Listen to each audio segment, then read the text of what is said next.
Benvingut al blog. Soc en Raimon Trujillo, tinc 22 anys, soc de Palamós i estic estudiant Ciències Polítiques a la Universitat de Girona. Faig el pas a presentar-me a les primàries de comarques gironines i per aquest motiu visites aquest blog perquè considero que estem en un moment clau pel país, per Catalunya i també per l'organització. Després de la repensada del futur de l'organització durant els propers 2 anys fins a l'any 2017, considero que és necessària una visió global de com ha estat funcionant l'organització fins ara i saber quins han estat els punts forts i els punts febles, els forts per mantenir-los i els febles per transformar-los en millora que ens puguin ajudar a nosaltres a ser més propers al ciutadà i sobretot, i primordial per nosaltres, al militant. El fet d'estudiar ciències polítiques m'aporta una sèrie de valors que considero que són bàsics en el moment actual i en la manera de fer política que considero que s'ha de fer en el futur.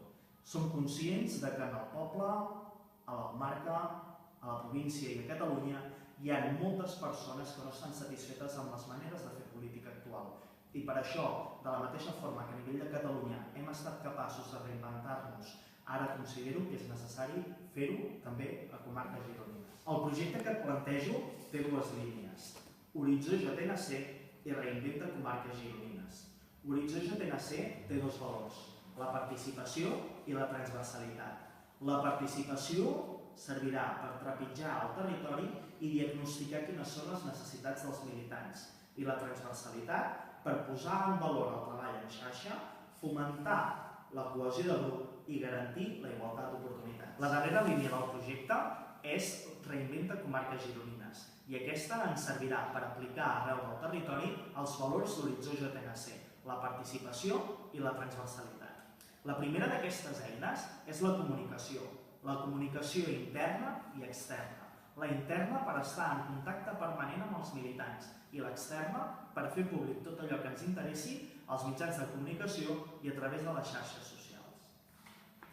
La següent d'aquestes àrees és la formació. Formació perquè nosaltres hem de formar els joves amb la nova manera de fer política i amb els nous valors que la societat ens demana. I la darrera, regeneració.